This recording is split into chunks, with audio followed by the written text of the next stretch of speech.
기도하겠습니다. 하나님 감사합니다. 저희들 오늘 또 히브리서를 또 마무리하면서 가정으로 돌아가길 원합니다. 잠깐의 시간이지만 또 우리에게 분명한 주의 성경 말씀을 알게 하셔서 주님의 뜻에 따라 우리의 생각이 바뀌고 또 우리의 생각이 따라갈 수 있도록 도와주시기 원합니다. 이 한 시간 우리와 함께 하시길 바라며 예수님 이름으로 기도합니다. 아멘. 오늘은 그 히브리서에서의 그 종말론을 간단하게 다루도록 그렇게 할게요.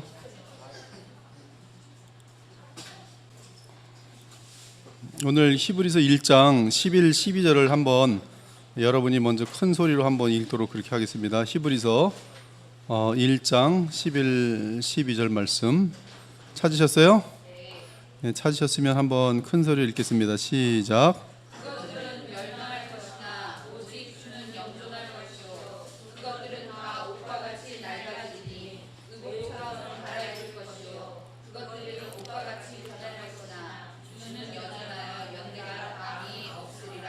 네, 지금 오늘 이 히브리서에서 다루고 있는 그 종말론에 대한 내용인데요. 여기 보면 일단은 11절에서 그것들이 뭔지 여기 대의로 받고 있는데 그 대의를 보면은 그 이 남성형 복수로 되어 있습니다. 남성형 이 매스큘린 플루럴 그 이제 남성형 복수로 되어 있어요. 그러면 그 앞에 그러면 이 남성형 복수가 무엇을 받는 건가? 10절을 보면은 땅이 있고 하늘이 있습니다. 땅이 있고 하늘이 있는데 땅은 이 원어로 보면은요 그 개인 그렇게 돼 있는데요. 태인 개인 그래갖고 요거는 그 여성형 단수로 돼 있어요. 그래서 땅은 아니고 이 지금 남성형 복수로 받을 수 있는 게 무엇인가? 그 10절에서 보면은 맨 뒤에 있는데요. 여기 보면 정확하게 남성형 복수로 돼 있어요. 그것은 뭐냐면 우라노이 하늘들입니다. 하늘들. 그래서 우리가 지금 11절에서 그것들은 하늘들이라는 것을 알 수가 있습니다. 왜냐하면 그 앞에서 10절에서 지금 원어로 보면은 그 지금 맨 뒤에 있는 것이 정확히 우라노이로 돼 있고 그것이 남성형 복수로 돼 있고 그리고 이것 외에는 10절에서 그 남성형 복수로 받는 것이 없어요. 그러므로 11절에 그것들은 바로 그 앞에 나오는 하늘입니다. 하늘. 근데 이제 성경에서는 그 하늘이 하늘들로 복수로 되어 있어요. 그래서 11절의 주격인 그것들은 남성형 복수로 되어 있으므로 10절에서 말한 하늘들인 것을 우리가 분명하게 알 수가 있습니다. 그러므로 11절의 말씀에 의하면 하늘들은 멸망할 것이나 오직 그리스도 예수님은 영존할 것이다. 그것이 앞부분이 되고요. 그 다음 11절 후반부에 그것들 역시 정확하게 남성형 복수로서 하늘들을 나타냅니다. 그래서 하늘들은 다 옷과 같이 즉 의복처럼 낡아질 것이라고 말합니다. 낡아질 것이라고 말합니다. 그리고 12절을 보면은 하나님께서 친히 이 사실을 부연 설명하시는데 그리스도께서 하늘들을 망토나 겉옷처럼 그것들을 둘둘 마실 것이라고 말합니다. 옷을 지금 말아 입을 것이다라고 의복처럼 갈아입을 것이다라고 이렇게 돼 있어요. 그래서 그 원어대로 보면 하늘들을 망토나 겉옷을 입는 것처럼 둘둘 마실 것이다. 둘둘 마실 것이다. 겉옷을 마시는 것처럼 겉을 벗어서 망토나 이것을 둘둘 말아가고 두시는 것처럼 그렇게 마실 것이다. 그러면서 하늘들은 옷을 갈아입듯이 바뀌게 될 것이라고 말합니다. 거기 의복처럼 갈아입을 것이요 옷을 갈아입는 것처럼 바뀌게 될 것이다. 무엇이? 하늘들은. 하지만 예수 그리스도는 변함이 없이 영원히 존재하시며 동일하시고 낡거나 늙지 않으신다고 합니다. 그래서 히브리서 기자는 하나님이 친히 이 말씀을 하신 것으로 지금 기록을 하고 있어요. 그래서 11절과 12절은 지금 인용을 하는 내용이지만 이것을 말씀하신 주어는 지금 하나님께서 말씀하시는 것으로 그렇게 하고 있습니다. 지금 히브리서를 보면은 주 예수 그리스도의 영원하심에 대해 반복적으로 강조하고 있는데요. 이때 주 예수 그리스도는 우리 편에 서시는 메시아요 그리고 대제사장이요 맏형으로서 영원히 존재하신다는 사실이 강조되고 있습니다. 한번 직접 찾아보시면 히브리서 5장 9절과 10절을 보시면 제가 혼자 다 읽으면 목이 아프니까 여러분들이 히브리서 5장 8절부터 10절까지 한번 읽겠습니다. 시작.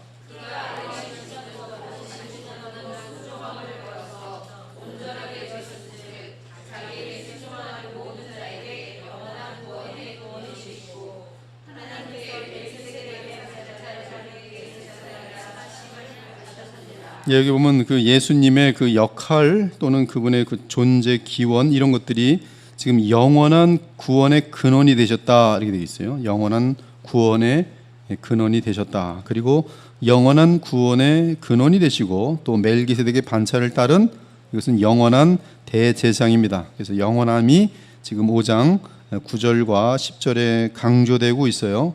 6장 20절에도 보면은 정확하게 멜기세덱의 반차를 따르기 때문에 그의 대제사장직은 영원하다라는 것을 강조하고 있습니다. 6장 20절 시작.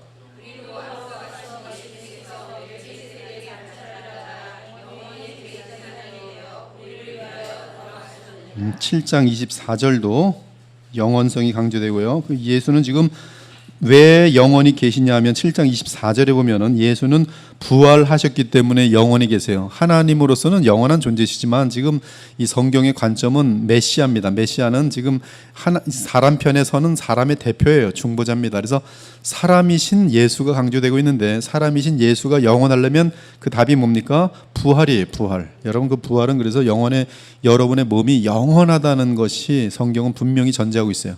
여러분이 부활체를 읽게 되면 영원히 죽지 않습니다. 영원히 살아요. 썩지도 않아요. 여러분의 몸은. 그래서 고린도전 15장에 보면 영원히 죽지도 않고 아프지도 않고 썩지도 않고 영광이 쇠하지도 않는 그런 부활의 몸을 입을 것이라는데 예수님은 지금 부활하셨기 때문에 부활하신 사람으로서 대제사장직을 감당하시는데 예수는 영원히 계심으로 그가 죽어야지 제사장이 바뀌는데 안 죽으니까 제사장직분이 갈려요? 안 갈려요? 안 갈려요. 그래서 7장 24절 시작.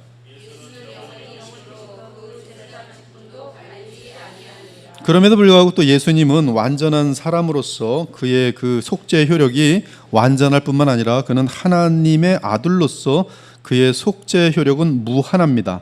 그래서 무한하신 예수 그리스도의 그 피의 속죄 효력은 영원한 속죄가 되어 9장 12절에 보면 그의 속죄는 계속 동물들을 죽이는 그런 것이 아니라 단번에 영원히 그래서 누구든지 그리스도를 통해 무한한 속죄의 효력을 받게 됩니다. 9장 12절 시작.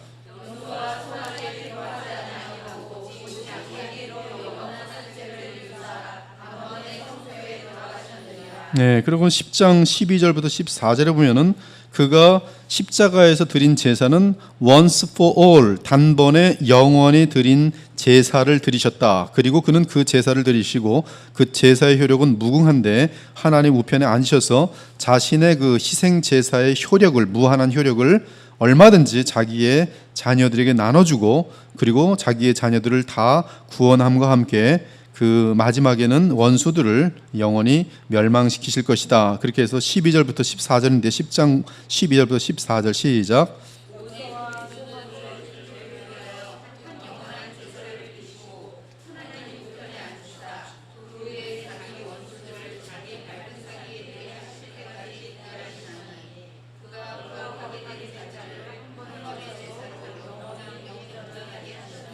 여러분들은 주님의 단번의 제사로 영원히 온전해요? 영원히 온전하지 않아요? 좋아요? 안 좋아요? 여러분이 지옥에 들어갈 수 있어요? 없어요? 없어요. 여러분 지옥에나 들어가자 못 들어갑니다. 여러분들은 왜? 영원히 온전해졌기 때문에. 대신에 지옥에 안 들어가는 대신에 까불면 어떻게 돼요? 의도 터져요. 세상 사람들은 의도 터지지 않는데 여러분들은 의도 터집니다. 분명히 의도 터져요. 그리고 이 모든 결과를 히브리서 13장 8절에 보면 그분에 대해서는 이렇게 성경은 히브리서 기자는 증언합니다. 히브리서 13장 8절 시작.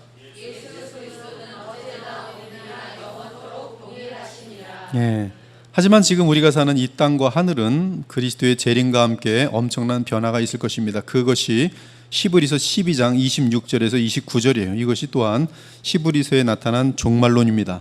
히브리서 12장 26절에서 29절을 보면은 여러분이 읽죠. 제가 읽는 것보다 여러분이 읽으니까 훨씬 더 큰 소리로 잘 읽는 것 같아요. 그리고 박자를 맞춰서 같이 한 목소리를 내어주셔서 너무나 감사합니다. 26절부터 29절 시작.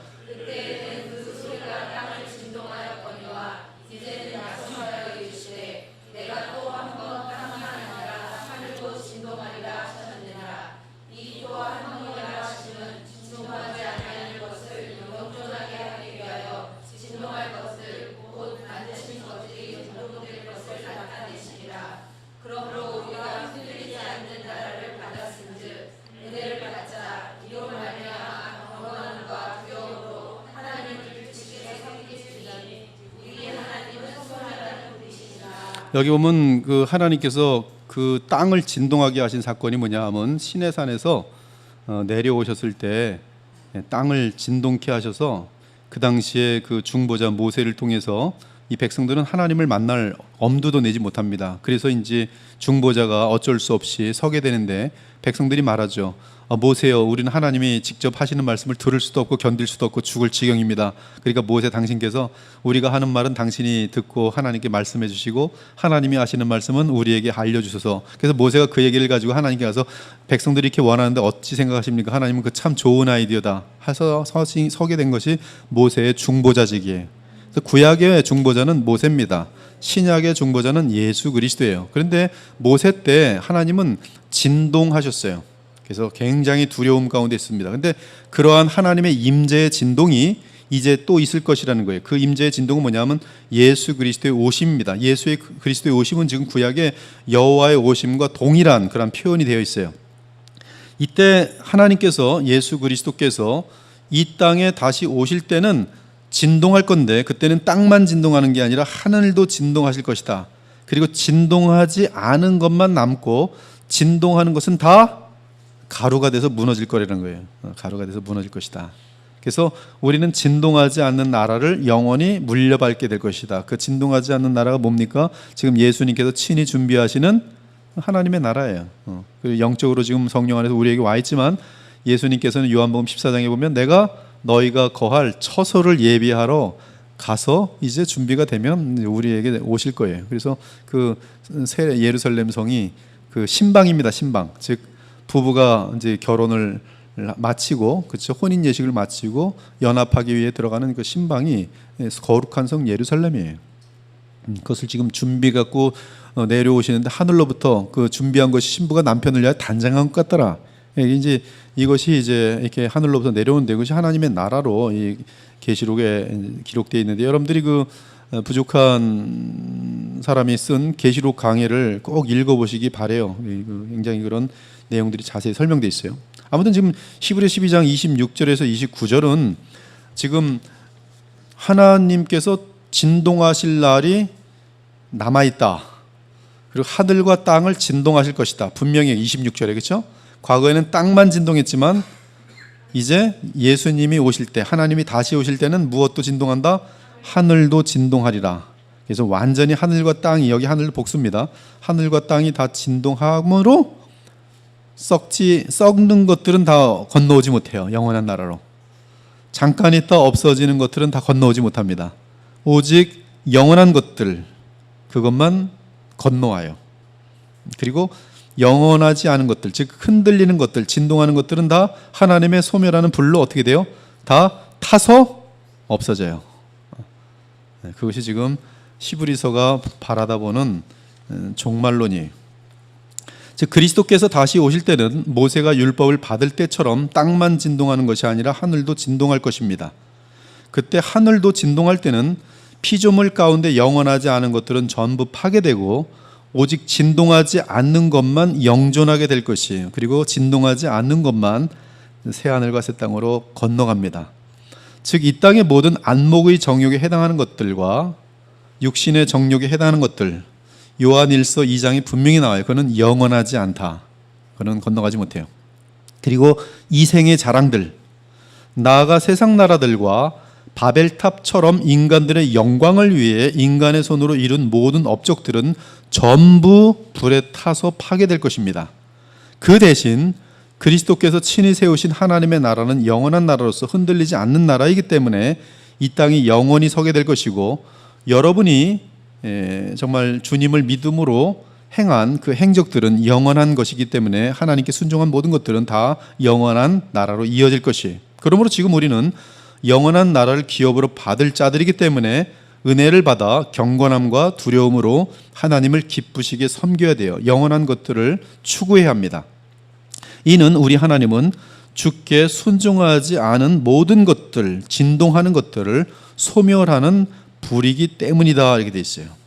즉 복음의 약속에는 주의 강림이 담겨 있습니다. 그러므로 그리스도는 반드시 오셔서 이 땅과 하늘을 진동시킬 것이며, 무서운 얘기입니다. 지금 여러분, 지진 조금만 나도 사람들 대대적으로 난리죠. 이건 이 진동할 때 지금 지진은 전 우주적인, 전 세계적인 완전한 지진뿐만 아니라 하늘들의 그 엄청난 그런 흔들림이에요.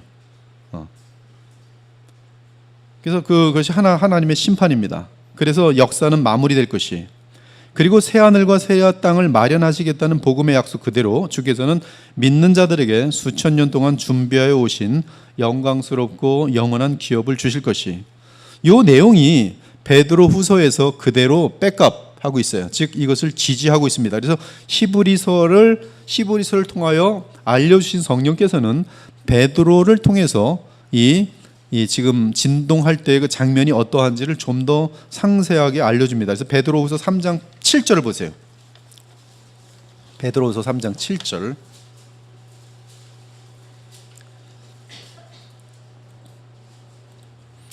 여러분들이 베드로후서 과거에 그 원어로 다 이렇게 하나씩 다 찍어서 책으로 여러분들에게 배포했던 기억들이 날 겁니다. 그래서 베드로후서 그 3장에 대한 내용들인데요. 여러분들이 그때 같이 겨울 수련회 때 이 강의를 들었던 분들은 희미하게나마 기억이 날 거예요. 그래서 1장, 2장, 3장 이렇게 쭉 되는데, 그 3장에서 보면 3장 7절에 보면은 무엇과 무엇이 불에 탄다고 되어 있어요. 여기 보니까 하늘과 땅, 물론 여기 하늘은 하늘들 복수입니다. 하늘들과 땅이 불에 탈 것이라고 말합니다. 근데 여기 보면 땅이 불에 탄다는 것은 이해가 가는데 하늘이 불에 탄다는 것은 어떤 의미인지 궁금합니다. 그래서 3장 7절 한번 읽어봅시다. 시작.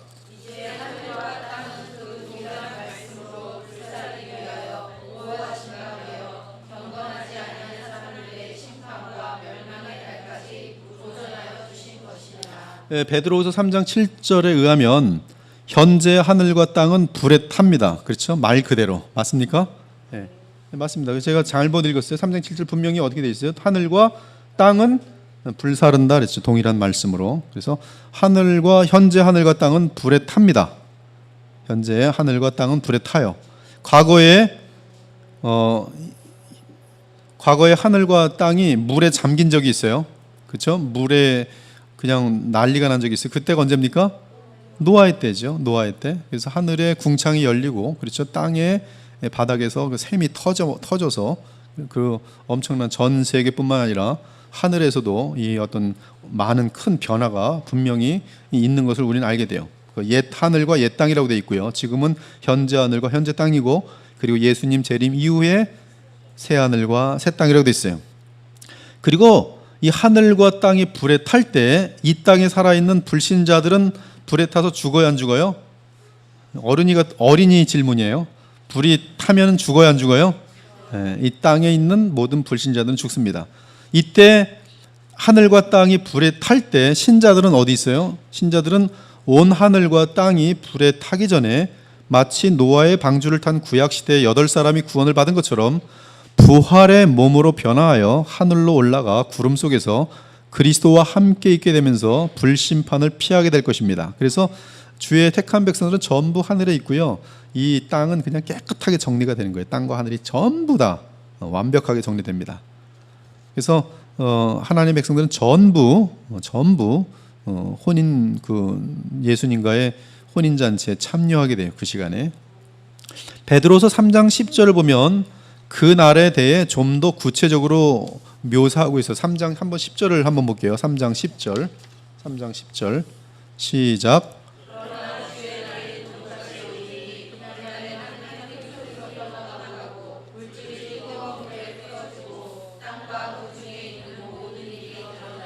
여기 보면 그날에는 하늘이에요. 하늘이 큰 소리로 떠나가고 물질이 뜨거운 불에 풀어지고 땅과 그 중에 있는 모든 일이 드러나리로다. 이 말이 여러분들이 이제 원어의 도움을 받으면 상당히 많은 것들을 알 수 있다는 것이죠. 3장 10절 같은 내용이 여기 먼저 일단 그날은 주의 날이에요. 지금까지. 그래서 주님의 날은 도둑같이 임할 것입니다. 도둑같이 임할 것이에요. 사람들이 알지 못하는 것처럼 임할 것이에요. 그러나 데살로니가 후서를 보면은 우리에게는 도둑같이 임하지 않습니다. 그래서 우리는 그 주님이 오시는 것을 충분히 준비할 수 있도록 되어 있어요. 그렇다면 그날에 하늘이 큰 소리로 떠나간다는 것은 어떤 현상이며 물질이 뜨거운 불에 풀어지는 것은 무슨 뜻이고 땅과 그 중에 있는 모든 일이 드러나는 것은 무슨 뜻인가? 먼저 하늘은 복수로 되어 있기 때문에 창공 및 태양계, 더 나아가 우주라고도 볼 수 있습니다. 원어로 보면은 하늘이 큰 소리와 함께 사라질 것이다. 여기 보면 떠나갈 것이다. 이렇게 되어 있지만 보면 여기 보면은 그 NAU만 보더라도 pass away with a roar and element 이렇게 with a roar 이렇게 되죠. 굉장히 큰 소리로 pass away 사라질 것이다. 지나갈 것이다. 여기 보면 큰 소리로 떠나간다 또는 지나간다. 하여튼 뭐 그런 뜻이에요. 그래서 큰 소리와 함께 현재 하늘이 큰 소리와 함께 사라질 것이다. 지나갈 것이다. 일단 개역 개정에서 이 큰 소리로 번역된 원어는 여기 흐로이 제이돈 원어로 보면 흐로이 제이돈 이렇게 되어 있는데요. 이 흐로이 제이돈이라는 말은 삐그덕거리는 소리, 큰 삐그덕거리는 소리예요. 그리고 슉 하는 소리를 의미합니다. 큰 소리로 여기 떠나가고 흐로이 제이돈 요거거든요. 요거 보면은 흐로이 제이돈이 여기 있는데요. 요걸 이제 찾아보면은 사전을 찾으면 이게 후로이데인이라고 돼 있고 여기 보면 이제 이런 어떤 의미들이 지금 이제 다 나와 있어요.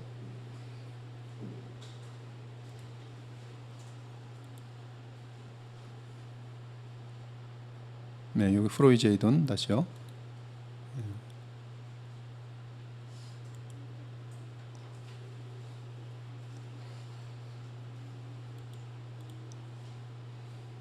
아무튼 지금 이런 뭐 여기 프로이 제이돈 이런 단어들에 대한 여기 설명들이 있어요. 여기 보면 noise made by swift movement 뭐 with a shrill noise 뭐 이렇게 쭉 설명이 되어 있어요. 여기 14의 8호 이 내용들은 뭐냐면 지금 이 프로이 제이돈은 삐그덕거리는 소리 또는 슉하는 소리 이런 것들과 함께 큰 소리가 나는 거예요. 슉 뭐 엄청난 삐그덕거리는 소리. 이 단어는 의성어를 표현할 때 사용되는데 공중에서 재빨리 움직이는 물체에 의해 나는 큰 소리 또는 평범한 주파수에서 벗어난 날카롭고 찢어지는 소리를 말합니다. 여기 뭐 딕셔너리에 들어갈수록 더 깊게 나와 있어요. 그래서 뱀의 혀에서 나는 소리랄지 큰 나무가 쪼개지는 소리 또는 새가 날개로 윙하는 소리, 화살이 날아가는 소리 또는 질서가 파괴될 때 나는 감당할 수 없는 소리인데 그 소리가 무진장 여러분이 감당할 수 없는 수억만 배의 소리로 난다고 보시면 돼요. 하늘에서 큰 소리가 나요. 이러보건대 아마도 하늘에서 유황불이 떨어지는 소리와 함께 땅 속에서도 불이 올라와 온 하늘과 땅의 물질이 타고 해체되는 소리가 날 것이며 그로 인하여 공중과 하늘로부터 모든 끔찍하고 무섭고 감당할 수 없는 두렵고 큰 소리, 뭐 슉 하는 소리, 뭐 하여튼 우리가 생각할 때 가장 두려운 소리가 이때 다 나게 될 거예요. 또한 여기서 보면 하늘이 사라질 것이라고 됐는데요. 아까 보니까 pass away라고 돼 있어요. pass away. 근데 이 사라질 것이다라는 원어는 파렌코마입니다. 파렌코마에 여기 보면 또 찾아보면 시간상 제가 미리 찾아놨으니까 보신다고 여기 파렌코에 곧바로 나와요. 여기서 이 파렌코마이라고 돼 있는데 파렌코마이. 근데 이것은 뭐냐면 사라진다. 여러분 성경을 읽으실 때 꼭 기억하셔야 돼요. 하늘이 사라진다. 그게 무슨 뜻이냐면 현재 하늘 상태와 모양이 없어진다는 뜻이에요. 지금 노아 이전의 하늘은 우리에게는 사라진 하늘입니다. 그때 하늘이 어떤 하늘인지 우리는 몰라요. 그때는 자외선이라는 것이 여기까지 내려오지 않도록 블락되어 있었을 것이에요. 그래서 사람들은 1000년 가까이 살 수 있었을 것입니다. 죄가 들어왔음에도 불구하고.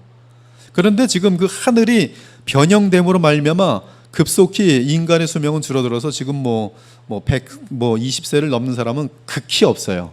가끔 나오긴 하지만, 그래서 평균 수명은 다 120세 미만이죠. 이 120세라는 것은 그 약속된 날짜에 대한 주님의 심판의 날이기도 하지만, 그러나 어떤 의미에서는 인간의 평균 수명에 대한 하나님의 그런 어떤 그 예측일 가능성도 있는 것이에요.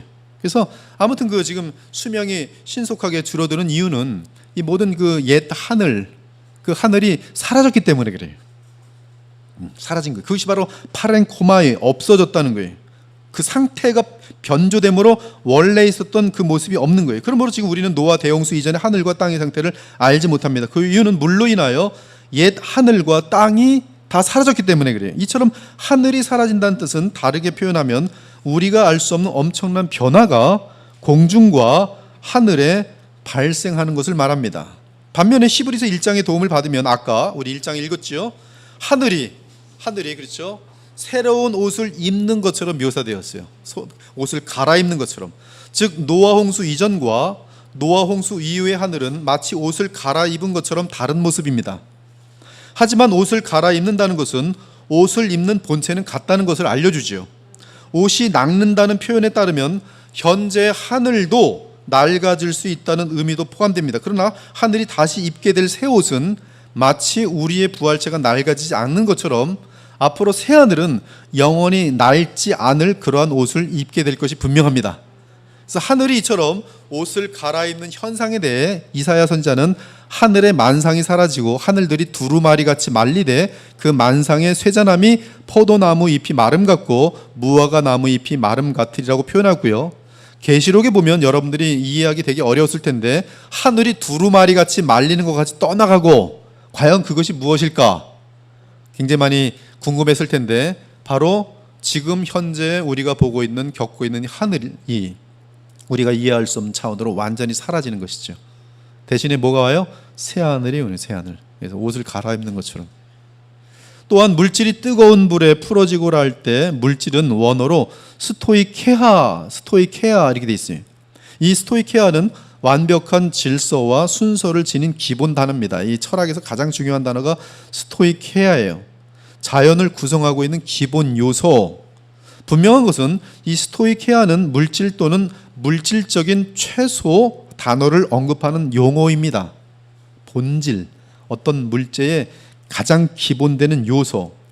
따라서 땅을 구성하는 물질 또는 공중이나 하늘을 구성하는 물질, 심지어 물이나 불 그리고 태양, 달, 별들을 구성하는 물질을 의미하며 그것이 스토이케아입니다. 더 나아가 자연의 가장 근본적인 단위인 분자, 원자, 중성자를 말할 때도 스토이케아라고 말합니다.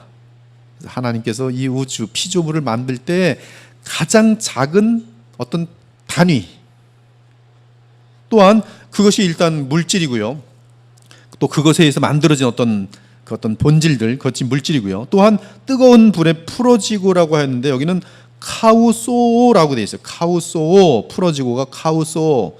이 뜻은 물질의 내면에서 솟아오르는 열기란 뜻입니다. 열기란 뜻이에요. 그래서 지구를 물질이라고 말하면 지구 내면에서 터져 나오는 어떠한 열, 무한한 열, 용암이라고도 할 수 있어요.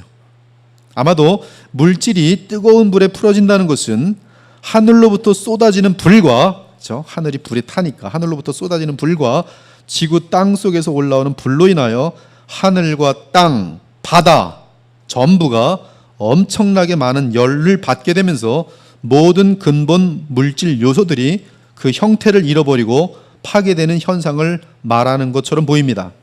특히 카우소의 원어의 뜻은 아마 우리가 상상할 수도 없는 충격 및 외부의 열에 의해 물질 내 모든 입자들과 요소들이 분해되고 해체되는 현상을 의미하는데요. 이에 땅속 가장 깊은 곳까지도 뒤엎어지는 현상을 나타냅니다. 그래서 이 부분에 대해서 그 로저스라는 목사님이 연구를 좀 많이 하셨는데요. 그분은 이 현상을 어떻게까지 얘기했냐면 하늘과 땅 전체가 불덩이처럼 터지는 현상이요. 원자 폭탄 및 수소 폭탄 그리고 아직 개발되지 못한 중성자 폭탄이 수억 수조가 터지는 효력과 비슷할 것이다. 우리는 지금 뭐 원자폭탄 몇 개 터져도 전 세계가 난리인데 지금 수소폭탄이 나오고, 근데 그것과는 비교도 할 수 없는 또 무한한 그런 어떤 힘을 가지고 있는 것들이 모든 조그만 그 입자들 가운데서도 전 우주적으로 다 터져버린다는 것이죠. 그것이 지금 그 현상이라는 것이죠. 베드로는 이제 땅에 대해 언급하는데요. 땅과 땅에 세워진 모든 수고들이 드러날 것이라고 합니다. 여기서 드러난다는 의미의 원어 유리스코는 불에 태우다는 의미도 있어요. 즉 불로 타는 것은 탈 것이지만 하나님의 보호에 의해 남는 것도 있을 것을 보여주고 있어요. 마치 노아의 대홍수 때에 모든 식물계와 곤충계와 어류계가 살아남고, 또한 모든 호흡 있는 동물들 중에서는 한 쌍씩 방주로 이끌어들여 생명을 보호하게 된 것처럼 땅과 땅의 수고들 중에 불심판을 견디어내는 것들이 있을 것을 알려주고 있습니다. 그리고 그것들은 새하늘과 새 땅으로 이어질 것이에요. 이 사실에 대해서 바울은 분명히 확증합니다. 피조물이 고대하는 바는 하나님의 아들들이 나타나는 것이니, 하나님의 아들들이 나타나면 피조물이 멸망한다, 아니면 이어진다? 이어지는 거예요. 멸망한다면 뭐하러 하나님의 아들들을 기다리겠어요? 피조물이 허무한데 굴복하는 것은 자기 뜻이 아니요 오직 굴복하게 하시는 이로 말미암아 지금 이 생육 약육 강식 하여튼 이러한 어떤, 여러분 동물의 세계 가끔 보시면 너무 동물들 비참합니다. 그리고 주인 잘못 만난 애완용 개들도 마찬가지고요. 정말 좀 너무 비참해요. 근데 그 바라는 것은 이 모든 피조물도 썩어짐의 종노릇하는 데서 해방되기를 바라보고 있는데, 그날이 언제냐면 하나님의 아들들이 영광의 자유에 이르는 날, 그날 피조물도 어떻게 된다는 거예요? 안전하고 온전한 가운데로 돌아간다는 거예요. 여러분 창세기 1장을 보면 동물들이 전부 뭘 먹어요? 전부 풀 먹어요. 전부 풀 먹어요. 그래서 잡아먹는 거는 죄가 들어온 다음의 현상입니다. 그래서 우리가 그 이사야 9장에 보면은 모든 피조물 세계의 그 어떤 평화로운 모습을 볼 수 있어요. 독사굴에 어린이가 손 놓고, 그렇죠? 이리와 뭐 이런 모든 것들이, 사자들이 같이 있는 그러한 장면. 우리가 새 하늘과 새 땅에서의 동물의 세계가 어떤 모양이 될지는 사실은 우린 모릅니다. 그리고 지금 이렇게 변화되어 있는, 즉 아담과 하와가 죄를 짓기 전에 동물들의 모습하고 죄가 들어온 이후 흉측하게 변화된 이 동물들의 세계가 과연 어떠한 모양이었는지, 즉 하와가 뱀하고 대화할 때 그때 뱀의 모습은 어떠하였는지 우리는 지금 거의 알 길이 없어요. 대화도 되게 깊었을 것이고 아마 모든 피조물 가운데 가장 영리할 뿐만 아니라 가장 아름다웠을 가능성도 있습니다. 뱀이. 그러나 그는 이 사탄의 그 마귀의 어떤 도구가 됨으로 말미암아 지금 우리가 보는 이런 뱀의 모습이 되어 있어요. 뱀은 다 동일하게 생겼습니다. 작던 크던. 다리가 없어요. 그렇죠? 다 온몸이다. 근데 이게 이제 새 하늘과 새 땅이 됐을 때는 어떠한 유의 어떤 동물의 세계로 변화될지는 우리는 몰라요. 토끼가 우리처럼 덩치가 컸는데 뭐 임수길 집사님하고 대화하면서 오늘 뭐 하는 거야? 뭐 대화할 수도 있는 거고요. 내가 업어줄게, 엎혀봐. 토끼가 번쩍번쩍 뛰면서 뭐 온 산을 다 뛰돌아 다닐 수도 있고요. 모릅니다. 지금 우리는 알 수가 없어요. 그러나 분명한 것은 동물의 세계가 변형되어서 새하늘과 새 땅으로 들어간다는 사실이에요. 마치 죄로 인하여 동물의 세계가 죄에 들어간 동물의 세계로 변형된 것처럼, 그리고 이 노아의 홍수로 말미암아 우리가 알 수 없는 동물계의 변화가 엄청나게 심합니다. 그래서 뭐 이 많은 그 성경을 믿는 학자들 중에는 노아의 홍수로 말미암아 대다수의 공룡의 세계가 무너진 것으로 보고 있는 것이죠.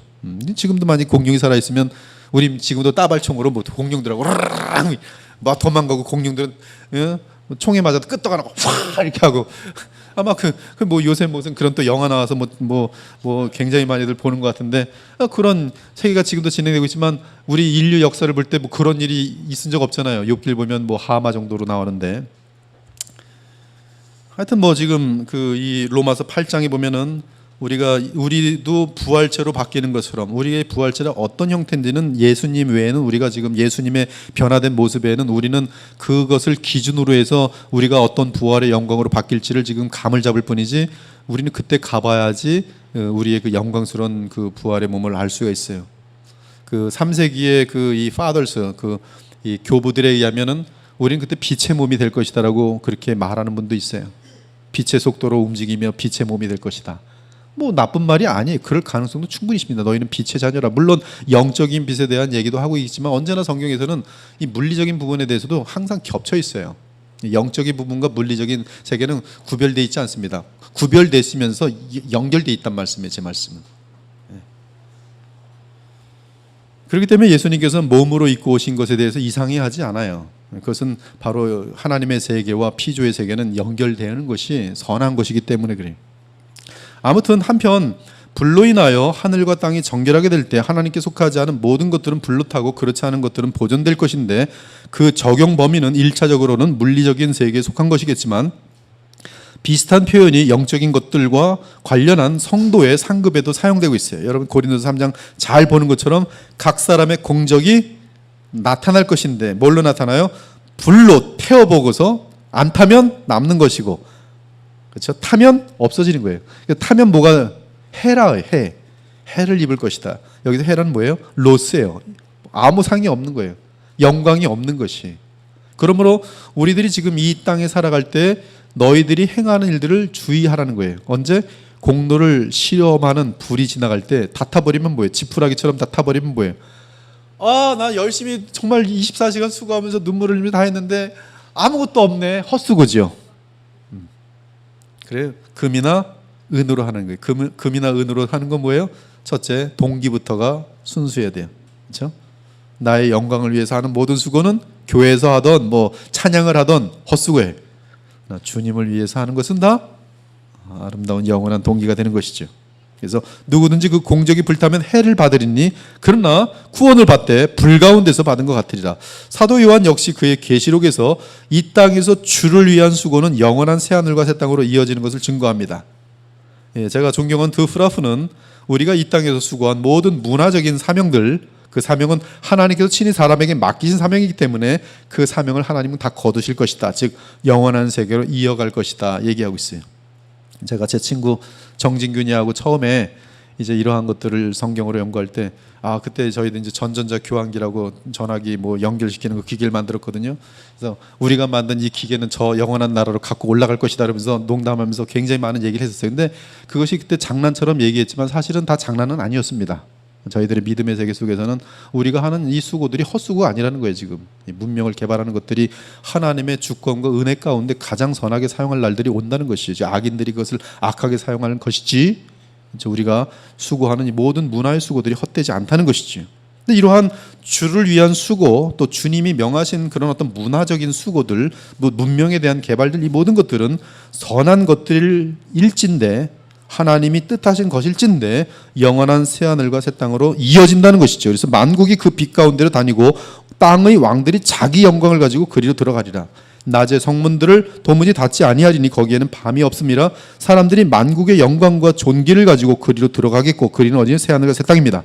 사람들이 무엇이든지 속된 것이나 가증한 일 또는 거짓말하는 것, 이런 더러운 것들은 거기로 들어가지 못하고 사람도 들어가지 못하고 오직 어린 양의 생명책에 기록된 자들만 들어가리라. 아무튼 하늘에 있는 것과 땅에 있는 모든 물질들이 풀어지면서 새로운 하늘과 땅의 세계가 열리면서 영원할 것이.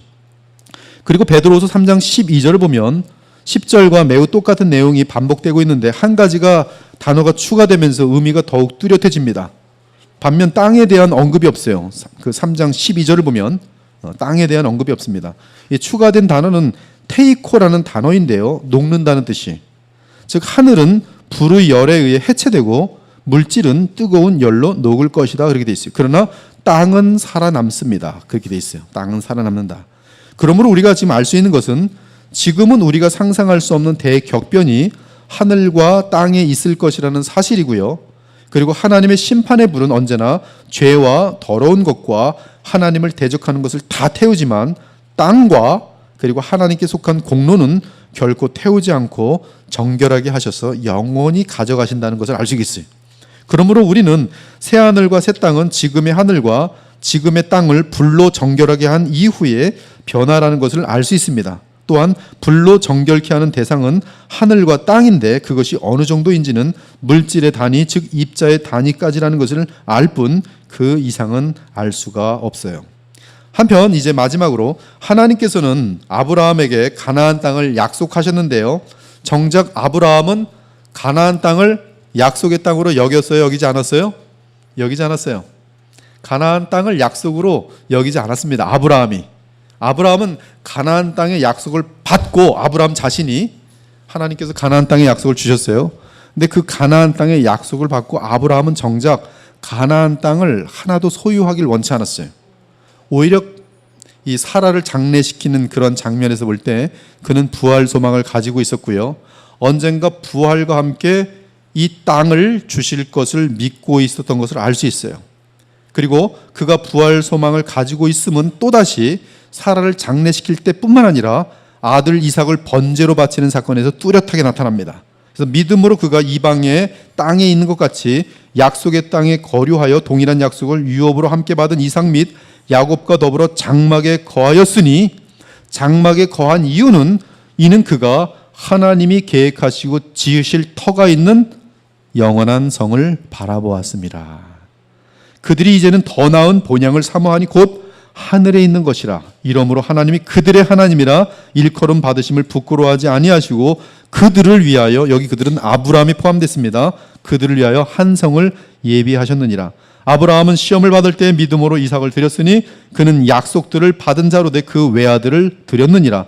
그에게 이미 말씀하시기를 내 자손이라 칭할 자는 이삭으로 말미암으리라 하셨으니 그가 하나님이 능히 이삭을 죽은 자 가운데서 다시 살리실 줄로 생각한지라 비유컨대 그를 죽은 자 가운데서 도로 받은 것이니라.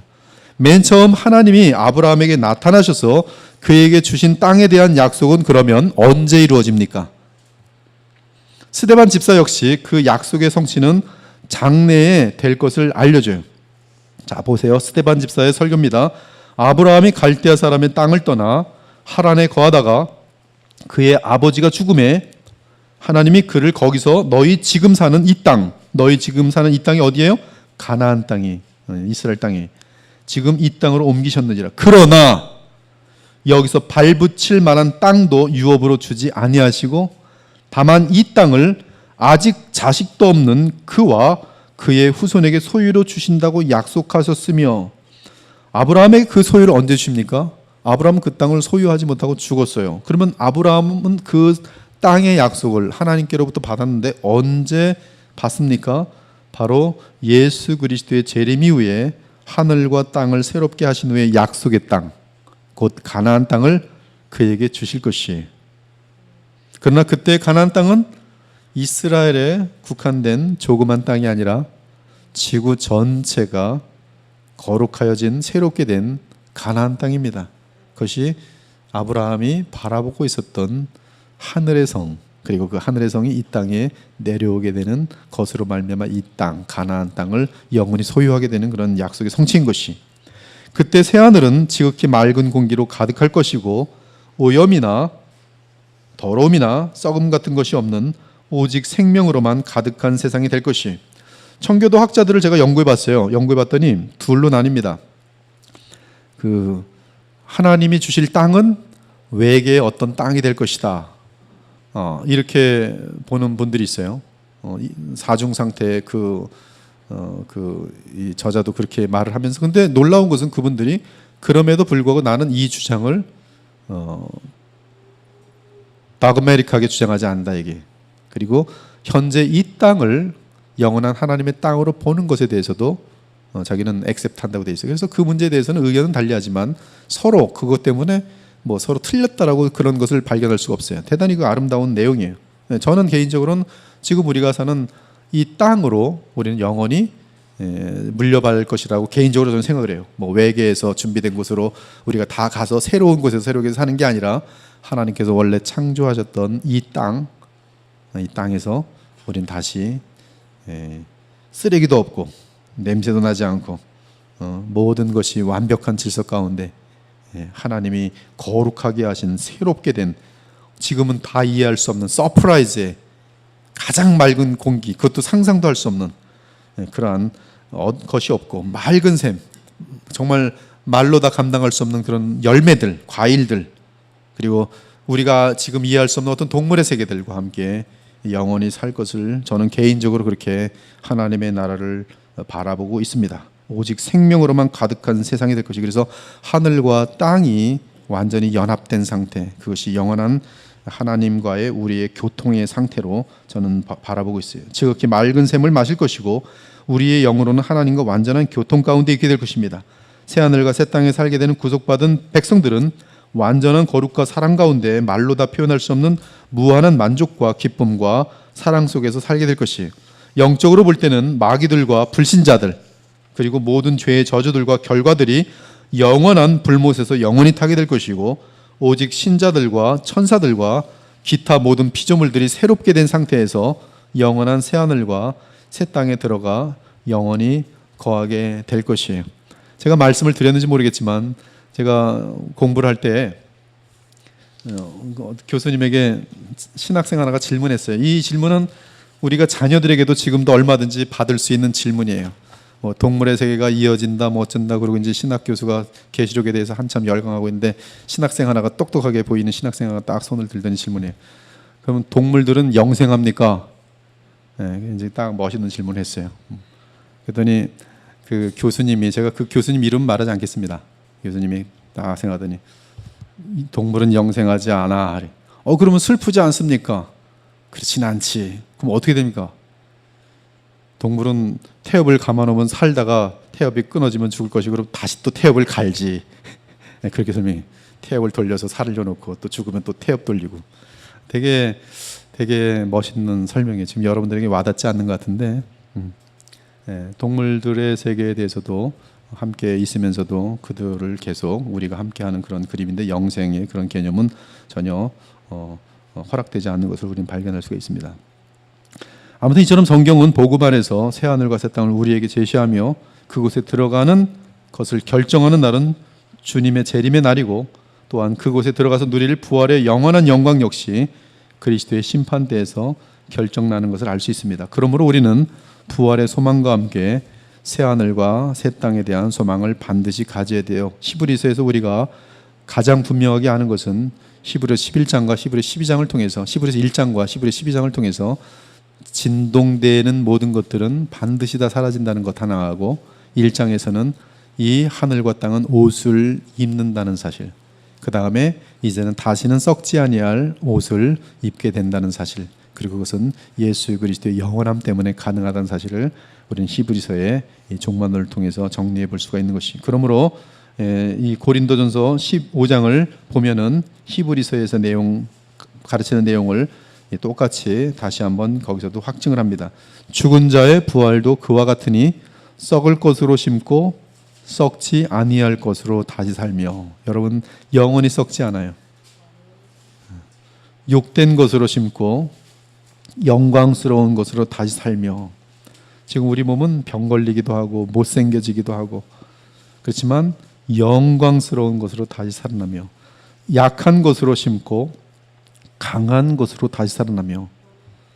리차드 게핀이라는 교수님이 계신데, 모든 영지주의자들과 모든 그릇된 신학이 영원히 붙들지 못하는 게 뭐냐면 spiritual body, 영적인 몸, 신령한 몸. 지금 육의 몸으로 심고 신령한 몸으로 다시 살아나나니 육의 몸이 있은즉 또한 영의 몸도 있느니라.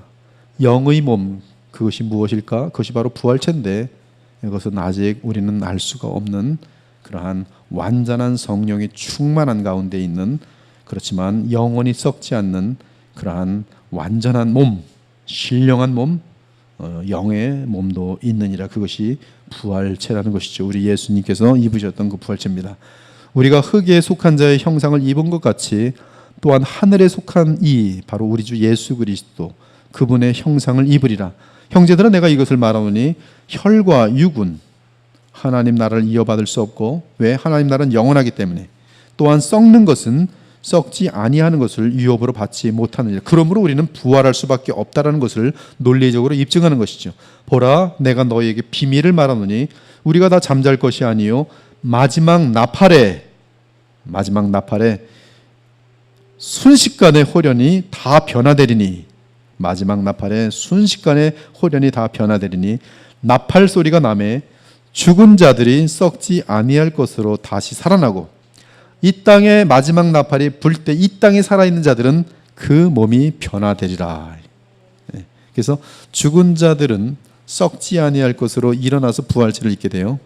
그리고 이 땅에 있는 자들은 마지막 나팔이 불 때 이 땅에 있는 자들은 호련히 변화돼요. 무슨 몸으로 다 그래서 다 같은 부활체를 입게 되는 것이.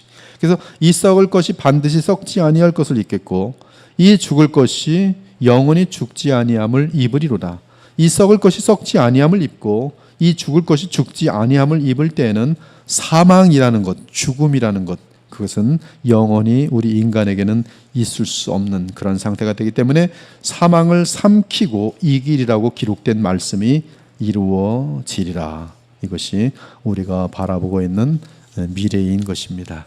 그래서 오늘 간단하게 히브리서 1장과 12장의 내용을 가지고서 베드로 후서 3장 그리고 고린도서 15장하고 연결해서 여러분들에게 종말론의 그림을 제시해 보았습니다. 좋지요? 너무 신나죠? 여러분 3분 남았는데요. 여러분 죽으면 어떻게 돼요? 지금 죽으면 여러분의 몸은 땅에 들어가요. 그렇죠? 그래서 여러분의 몸은 어떤 상태가 돼요? 자는 상태가 돼요. 여러분의 몸은. 근데 여러분의 영혼은 자요? 아니면 의식을 가지고 주님 앞에 가요? 의식을 가지고 주님 앞에 가요. 성경은 그렇게 증언하고 있어요. 그리고 누가복음에 보면은 나사로 비유에 보면은 누가 와서 데려가요? 우리가 죽으면 천사가 와서 데려가요. 천사가 와서 여러분의 영혼을 낙원으로 데려가요. 낙원으로. 그리고 믿지 않는 자들은 음부로 가요. 음부. 죽자마자 그들의 몸은 땅에 먼지로 썩고 그들의 영혼은 음부로 가요. 음부는 하나님이 계시지 않는 곳이.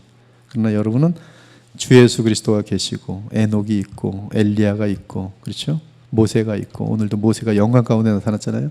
거기에 가서 있어요. 그리고 예수님이 재림하실 때 나팔이 빠바방 하고 불면 죽은 자들이 먼저 새로운 영원한 몸을 입어요. 그렇죠? 그리고 이 땅에 때 살아있는 자들, 살아있다는 것은 예수님 재림하실 때 교회가 있다는 거예요? 없다는 거예요? 교회가 있다는 거예요. 그래서 예수님 재림하실 마지막 나팔까지도 교회는 반드시 이 땅에 그것이 소수가 되던 반드시 존재할 것입니다. 그래서 그들은 변화되어서 공중으로 들려서 먼저 죽은 자들이 부활된 사람들과 함께 공중에서 만나서 한 신부가 되는 거예요. 예수님의 신부예요. 그게 총체적입니다. 단 한 영혼도 예수님은 잃어버리지 않아요. 완전하게 찾아내십니다. 창세에 택한 모든 자들은 거기에 다 모여서 영광의 구름 속에서 예수 그리스도와 함께 완전한 지금 방주하고의 그림이 똑같아요. 방주 속에 8명밖에 없었지만 여기는 지금 모든 택한 백성들 다 부활체를 입은 가운데 예수님 부활하신 예수님과 함께 신랑과 신부로서 혼인잔치가 있고 땅에서는 하나님께서 불심판으로 깨끗하게 신방을 마련하는 것이 신방. 그래서 다 정리가 되면 이 공중에 있었던 신랑과 신부가 땅에 내려와서 함께 영원히 살게 되는 것입니다. 그것이 우리의 영원한 그러한 상태라고 볼 수가 있겠어요. 혹시 죽음을 가까이 바라보는 분이 있다면 리차드 백스터의 영원한 안식 같은 거 항상 읽혀주시면은 죽음 앞에서 영원한 소망을 갖고 구체적인 그런 어떤 그림을 가지면서 이 죽음을 두려워하지 않고 기쁨으로 맞이할 수가 있습니다. 그리고 이러한 내용들을 여러분들이 자꾸 반복해야지 지금부터 죽음을 훈련해요. 가장 이 땅에 살면서 지혜로운 사람은 죽음을 훈련하는 사람입니다. 그리고 어렸을 적부터 죽음이라는 것을 의식하며 살아가는 아이들은요 지혜롭습니다. 왜? 시간이 자기에게 정해져 있다는 걸 알기 때문에 그걸 굉장히 와이스, 유익하게 사용할 수밖에 없거든요. 근데 그것이 훈련이 돼요. 그래서 시간을 주님 앞에서 지혜롭게 사용하는 것을 배울 수가 있어요. 에베소 5장에 보면 세월을 아끼라.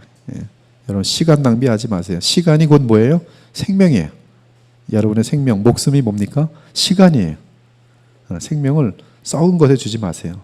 영원한 것에 여러분의 시간을 바치십시오. 그것이 영원으로 이어지는 것이고 죽는 훈련을 매일 하십시오. 그 죽음을 두려워하지 마시고, 그리고 죽음을 두려워하지 않으면 여러분에게는 언제나 믿음의 결단들을 내릴 수가 있어요. 그렇죠? 에스더가 죽으면 죽으리라 했더니 믿음의 결단이 내려지고 하나님의 역사는 거기서부터 시작돼요. 여러분들도 마찬가지. 세상 사람들 두려워하지 마시고 하나님의 뜻이 정확하면, 이렇게 하면 돈 1,000만 원 날아가는데 이렇게 하면 내가 직장에서 잘리는데 걱정하지 마세요. 주님의 뜻이 분명하면 직장에서 잘릴 그림이 보여줘도 죽자 그리고 글로 가보세요. 그러면 잘릴 수는 있는데 조금 지나면 하나님께서 평생에 감사할 엄청난 위대한 길을 마련해 주십니다. 그것이 믿음이에요. 하나님께서는 여러분들을 그리스도를 닮아가게 하는 것이 최고의 영광인 줄 알고 시간 낭비하지 마시고 날마다 영원한 그 가치를 위해서 진동하는 것들을 위해 살지 마시고 진동하지 않는 상태가 되시며 또 진동하지 않는 것들을 위해 그런 것들을 소유하시는 그러한 주님의 백성들이 되기를 바라겠습니다. 우리 기도하고 마치겠어요. 하나님 감사합니다. 오늘 저희들 히브리서에서 나오는 정말 종말에 대한 그림들을 원어로 살펴보았습니다. 그리고 또 히브리서와 연결시켜서 성경의 다른 내용들을 저희들이 확인해 보았습니다. 저희들로 하여금 구체적인 부활의 소망을 갖게 하시며 부활과 함께 우리에게 선물로 주실 새 하늘과 새 땅을 바라볼 수 있도록 도와주시길 원합니다. 저희들로 하여금 이 땅에 살아가는 동안 무엇을 하든 주께 하듯 하게 하시고 주의 영광을 위하여 행함으로 우리가 행하는 것들이 사람들을 기쁘게 하려는 것이 아니라 하나님을 영화롭게 하는 그런 일들이 되어서 우리의 모든 수고들이 헛수고가 아니라 영원한 나라로 이어지는 수고가 되어질 수 있도록 도와주시길 원합니다. 오늘도 주의 말씀을 통하여 주신 부활의 소망을 바라보면서 그 소망이 우리들로 하여금 바른 삶을 살게 하시는 주님의 교훈이 될 수 있도록 인도하여 주시옵소서. 오늘도 돌아가시는 발걸음 함께 하시고 가정에서도 오늘도 사랑과 감사로 충만한 시간이 되길 바랄 때 살아계신 우리 주 예수 그리스도 이름으로 기도 올리옵나이다. 아멘. 감사합니다.